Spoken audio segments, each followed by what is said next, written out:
Hello there. I think the live stream is probably on now. I'm Jane. Most of you already know that. And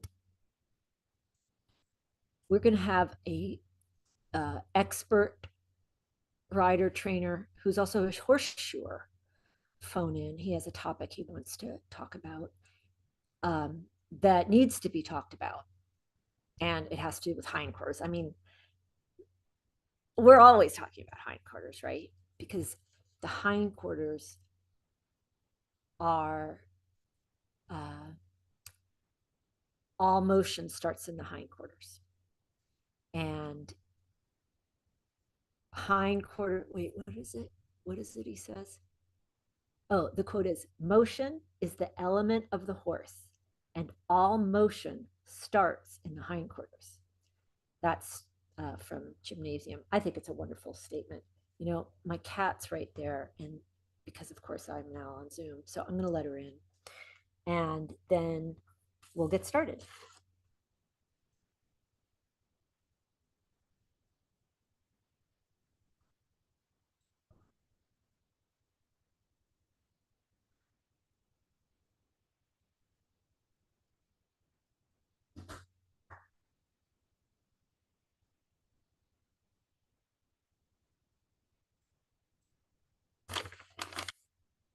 She does have her own entry, but uh, okay.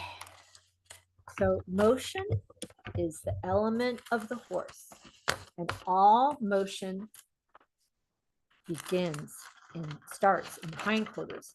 And the way, and you know, I'm going to just say this. I think that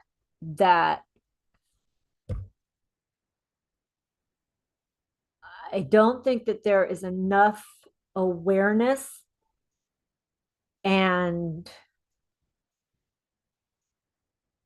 we just don't hear about people training the hindquarters. It would be, you know, any athlete, let's say it's a human athlete, we aren't training the athlete's neck or jaw or shoulders, are we? We are training, you know, most athletes, most sports, we're training the hips and the upper leg, femur to hip, uh, especially that big joint, the coxofemoral joint of a human athlete also. And that is the joint that is where we, how do I say it? Like that's where our focus needs to be with the horses. The better they can get into that joint and develop that joint, agility, flexibility, strength, that is a horse that is going to be sound because and rideable, because that if that upper joint does the work and that relieves the lower joints where we find diseases of the joint are below that joint. When the upper joint isn't used well, properly, rationally, we get the diseases of the lower leg, the hocks, and then, you know, fetlock crap. And so I always like to remind myself that the crusaders on their war horses, they had to go to Paris and Jerusalem and back, and they didn't have veterinarians giving their horses hock injections. Those horses had to be sound and rideable, and I mean they really had to be awesome. And I know they had more than one, but those horses, they had to go all the way there and back and fight along the way, and they didn't have a veterinarian. They couldn't call Palm Beach Equine and say, "Oh, he feels a little stiff. May I please have a box of Legend and do his hocks, please?" And I I remember the day when all that got injected was hocks. But now, you know, they inject everything. But I haven't ever had to inject necks or backs. I have injected hocks prophylactically. Just because, I mean, no matter how good an athlete you are, you're still going to, if you are really making huge efforts, your joints are still at risk. But my point is, and it's not my point, this is the classical master's points. This is France and German cavalry that I'm telling you right now. I don't have the page number for French, but it's basically all of that whole HDV12 is about preserving the soundness of the horses. And in the Somer cavalry instructions, actually, I don't know the page number. It's section 34. Section 34 says it is the engagement of the hindquarters. Oh, here's our expert caller. All right, here we go. Hello, Mike. I'm going to put you on speakerphone, and then we will be on the office hours. Here we go. Let's test it. Say something so I can hear you. Okay. Can you hear me good? I think so. I think this is going to work great. So I don't know if you probably aren't watching the office hours right now because that would be distracting, but I was just talking about hindquarters. Motion is the element of the horse, and all motion starts in the hindquarters. That's from gymnasium. And I was also talking about the upper joints being the most important bones of the hindquarters and using them protect the lower joints, and that this is not specific to France or Germany or any other school or Facebook group. That this is, the Germans definitely preach these upper joints of the haunches and really explain well how to develop them. And so does the French cavalry in section 34, which precedes all of the lateral work. It's very clear that engagement of the hindquarters, which is flexing the upper joints by load bearing, is of paramount importance. So that's my spiel. That's my intro to you. Why are you calling today? Well, it's been a discussion that we've had before about, and I come from more, the Western world and have been involved kind of with the overall kind of natural horsemanshipy stuff, kind of how I got started. And they don't even try to hide it. It's all disengage the hindquarters. Oh God. And after a while, I'm like, okay, and disengaging the hindquarters, right? It's like it's something I would still use today if I was starting a young horse, maybe on the third ride, and things get a little squirrely or something. Yeah, if they were scary and you had to. Yeah, but then it's not a maneuver, right? That's kind of an evasive, savior situation deal, but that's not something you're actually going to use in any kind of training purpose. And so after a while, I was kind of like, all right, well, nobody seems to be talking about the engaging the hindquarters. And so that was what really kind of started my search.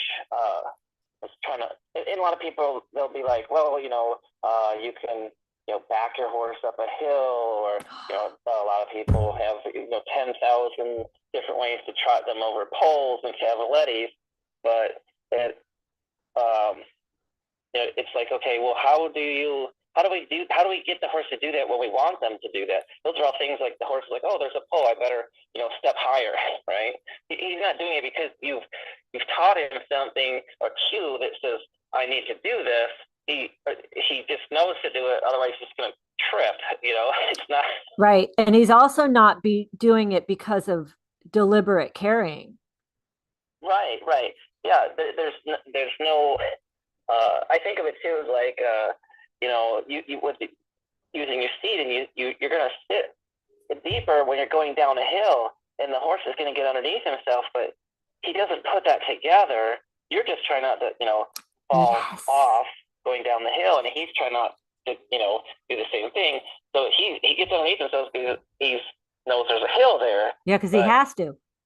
Right, he has to. But then when you're on the flat in the arena, you could sit on your seat all you want. It's just not gonna. They're not gonna put that together. Yeah, there's no relevance. That's exactly right, because it wasn't caused by the riding natural aids, the sensations of the language of riding. It's just caused by, oh, I'll fall down if I don't engage going down the hill. Right. I have a question. Mm-hmm. I've totally forgot until just a moment ago that they actually call it disengaging the hindquarters, like it's a good thing. I was just thinking in my mind, oh, they yield the hindquarters, which I find to be horrible, and I wince every time I see it, because we can't ride horses forward after we've yielded, after their hindquarters have switched tracks without engagement. Right. So these folks are actually calling it disengagement like it's a good thing, but they don't try to go forward after it, do they? No, like I said, it's more or less like this. What I think they're trying to tap into is the greater horse population of riders that are just trying to survive, right? They're maybe they have some fear issues or whatever the case may be, and so it's like they're not trying to advance anybody right. necessarily in what they're teaching, and so it's just like I said, it's just more of a survival type of a thing. And then what people do is they take that and they say, well, this so and so said, you want to do this and check your horse out before every ride. So they make it a regular maneuver that they're teaching the horse, that they practice like before every ride from the ground, and then when they get on, and it's just not very helpful in advancing. If you're only wanting to survive, I guess, but if you have any desire to advance in anything else. Well, I think you mean advancing literally and figuratively. Like if you want to literally go, if you really want to advance along the line of travel, yielding the hindquarters off of the line of travel will not help you in that task at all, will it? Right. And that the most eye-opening thing is when I first saw your video. I think it was with Brownie, and you demonstrated that with your canter depart. Yes, a long time ago. Yeah, I remember that video. Yeah, I'll try to link it here in the description. Yeah, I think if anybody's interested, that's a great one, because it shows how the difference between, and it was like, it's just a matter of, where you're obviously your seat and your weight, but your leg too. You just don't put your leg back, so you're pushing it all sideways. Right. But you're encouraging you to step up and under. Correct. Step it. Yeah, under the load in order to carry it. Not just underneath because that looks interesting cosmetically. Like literally they step under that which they have a desire to advance. That is a great video, I'm thinking now, because Brownie is very good and canters right off when I make an engaged quarter turn. But when I yielded his hindquarters, he like pinned his ears and looked all ugly and hideous and angry. Yeah, and then he had to like take 2 steps before it could strike off. That's it, right? That's it. He had to rebalance. He had to reorganize his whole skeleton before he could proceed. Now, for me, that is like anathema and scares me and like makes me want to cry or yell. But I don't think that horse owners and riders grasp or really realizing why it's a really serious problem. It's not just like, oh, Jane's so picky. And I was reminded also when you told me about when you're shoeing horses, that some of them step backwards to rebalance themselves, and some of them can you talk to us about that? Yeah, so I just kind of always aware of all these things and constantly thinking about this stuff. And so in my everyday work with the shoeing, and it's really noticeable, like say you're in an aisle with the horse and the cross ties, he only has a limited step of forward or backward. And so it seems to annoy me more the ones that you go to pick up a foot and have to make a step back, and then you pick up a foot and they make well, but 2 feet in and they're like back on the ties, Right. and it's like, Right. and you got to move them up Yep. and reset, but they just can't seem to figure that out, how to reset themselves In a stand in a way, in a frontward manner. In a frontward manner. Yeah, that is probably a learned thing. I notice whenever new horses come here, I immediately do the jambets exercise, and half horses will step back after they start trying to do it. But if you continue with that habit of that little exercise every day for 60 days or so, it starts to turn around. And I think it even sort of resets their nervous system's original motor plan. Yeah. Yeah, I think so too, because it seems to stick. Once they kind of get it, they get it. Yeah, well, it sticks. Feels better, more comfortable. Yep. Or I don't know, obviously what's going in the mind of the horse. I don't even know if it's mind. It's probably almost autonomic. Subconscious. Yeah, could be. Yeah, I think it's like a motor plan that the nervous system for motion. The motion goes forward. What else was I going to ask you about? Well, there was one thing I wanted to mention too, because we kind of said how this horse steps under, but that in itself is a slippery slope, because you could have a horse step under and you're still not getting engagement. Yeah, right? That's the billy goat on the rock. The billy goat on the rock. The horses are, it's almost like that back end is like off the ground. The legs are all stiff, they're not flexing or bending, and they're stepping under, but you're still not getting the proper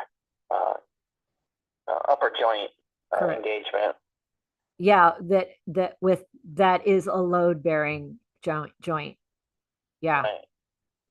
Yeah. It reminds me of like a reining horse. Like they do the sliding stop, but they're not really lowering. The haunches is lower just because their thick, straight legs are so far underneath them. But their hocks are ruined by the time they're 4. It's awful. It is. It makes me very upset. And so my shoer here is a roper, a really good roper. Like he won the worlds one year and he's an amateur. And so I asked him about this. So a roping horse will make a slide in order to stop a cow. There's a cow at the end of the line, attached to the pommel. So he's sitting down and digging in behind to stop the calf. And I wonder so there's a counterweight to his crouch. Does that make sense? Right. But I think it blows the joints when it's just a slide for Hollywood. Like, why are you sliding? Why do we? Well, yeah. The difference too is that your rope horse is going to have he's going to have the purchase with the ground. Yes. The reining horse, we put anti-traction on his feet, so it actually encourages the slide. Yes. And, let's get back to natural horsemanship, because the people who call themselves natural horsemen, they are more like granola, and like their idea of natural is not using real fly spray and using vinegar instead. But it doesn't, the real natural, like the natural way a horse goes and uses its body, there is load, and there's mass, and there is gravity, and there is propulsion, and like you said, there is traction, and all of those things affect the tissues, and those elements of physics affect our horses athletically. What do you think about that? Am I getting too heady now? Yeah, I was thinking of something, going back to that hindquarters and the hocks and stuff.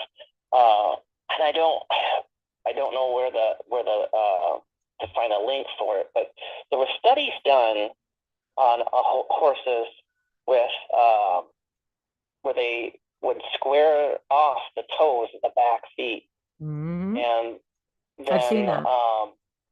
this was actually a clinic I went to, and the guy had done a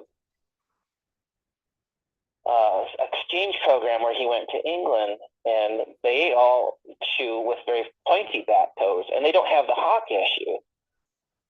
Correct. And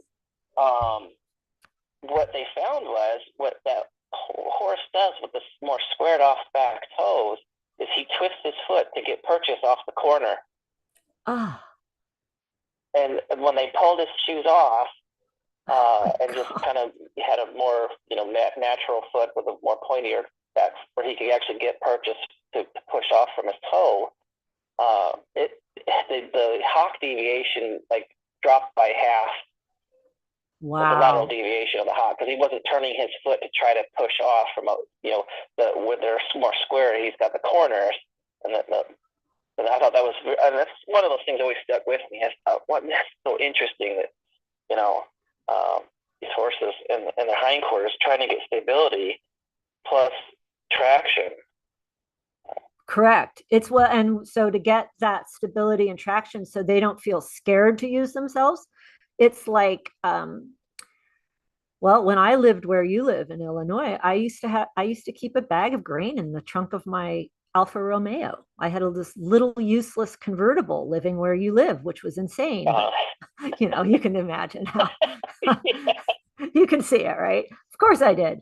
But I had to keep grain in the back.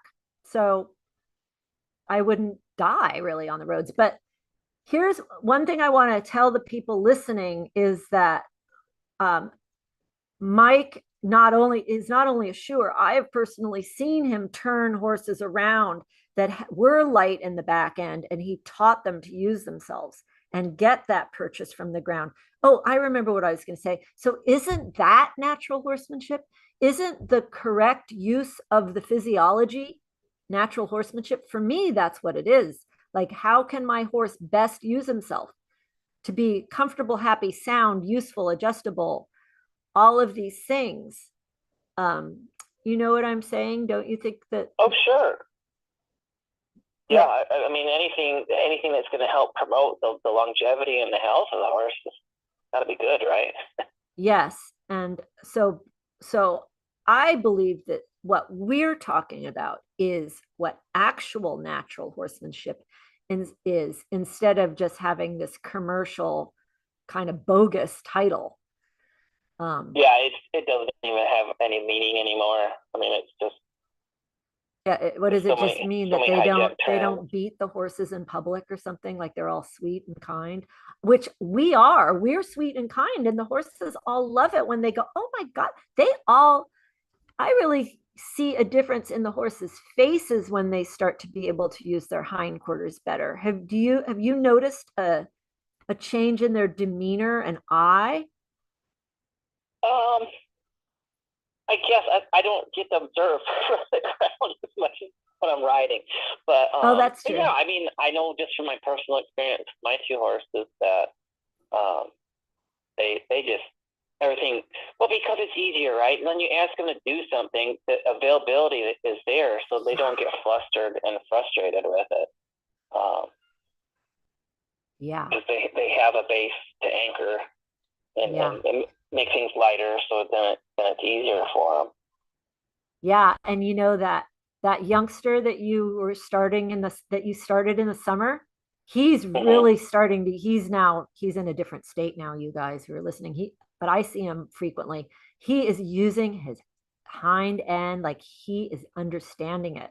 So that whole preparation has been just really wonderful. And yeah, that's good. Yeah, to set them up that in their very earliest lessons that they use themselves well, Mm-hmm. which is why the turn is is the first lesson, because when they learn to just follow the bit with their whole self innocently, they will naturally engage because there's weight on their back. It starts the whole thing off. And then very soon, I'm already thinking about jambettes and teaching, that they have the idea to start in those upper joints and load themselves and then proceed. What would you do, or because it's going to happen, especially if I post your contact information in the description of this video. What if someone has a horse that's been yielded, fishtailing back and forth? What would you do to help them with that if they instead wanted a horse that went forward, that carried itself forward properly, happily? I don't think there's anything that you have to do special, as much as it just go back to that base, turn on the forehand, and get your seat and weight aid established. But and then the horse is like, oh, thank heavens, right? I don't think, because it's going to make their life so much better. We said that they're happier, they go better. So I don't think it's a tough sell on the horse's part when you start riding right. It's about time, That's been my experience when I first started doing it with my horses, because I had done it the other way for so many years. It wasn't much of wasn't hard for them to get that sorted out. Well, yeah, because it is the way they were made to operate. And right. And and understanding how the natural aids, seat, leg, hand, back to front, it all just supports this utterly natural stride when the horse advances itself from the seat of motion, the hindquarters. Motion is the element of the horse, and all motion starts in the hindquarters. And hindquarters are not hocks, as we said yesterday. Yeah, it's above the upper big bones and joints. And we don't yield them. We don't want to teach them to change tracks and go from one side to the other. We want them to accept the weight and advance the weight.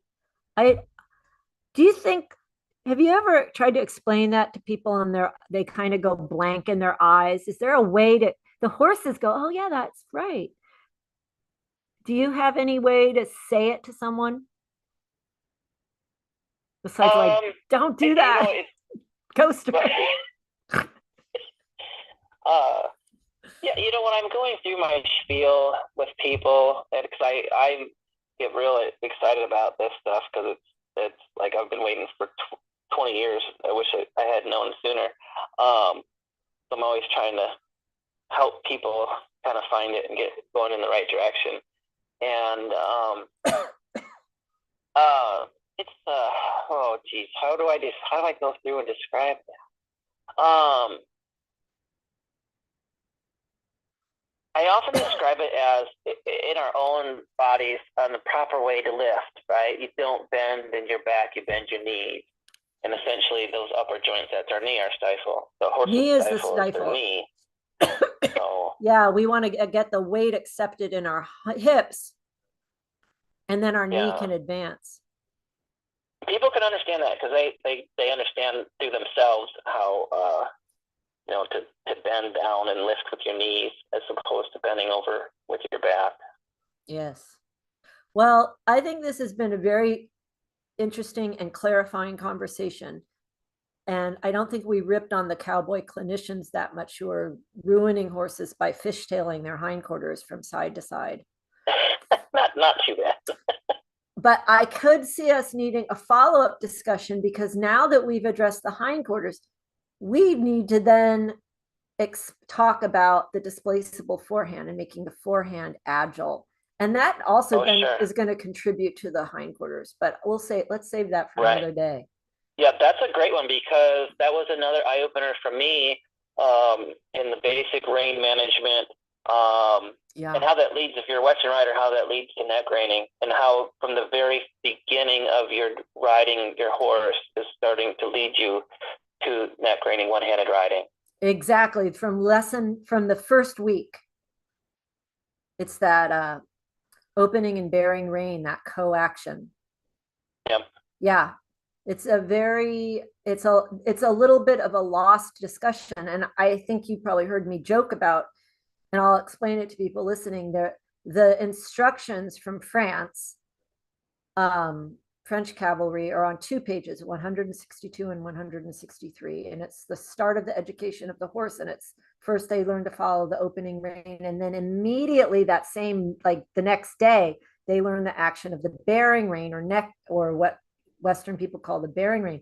And that, now I forgot the point of why I was going to say that. Oh, here's my point to bash the clinicians. I feel like the US sport horse population and hunter jumper people only read page 162, and the Western people only read 163. But you have to read both pages. Right. And it's really not that long, it really is, it's 2 pages. Right. Well, Mike, listen, this was a very interesting and helpful discussion, I believe, and let's do it again. Okay, sounds good. All right. Thank you for calling. Yeah, thanks for having me on. All right. Bye. We're going to go now. See ya. Okay, bye.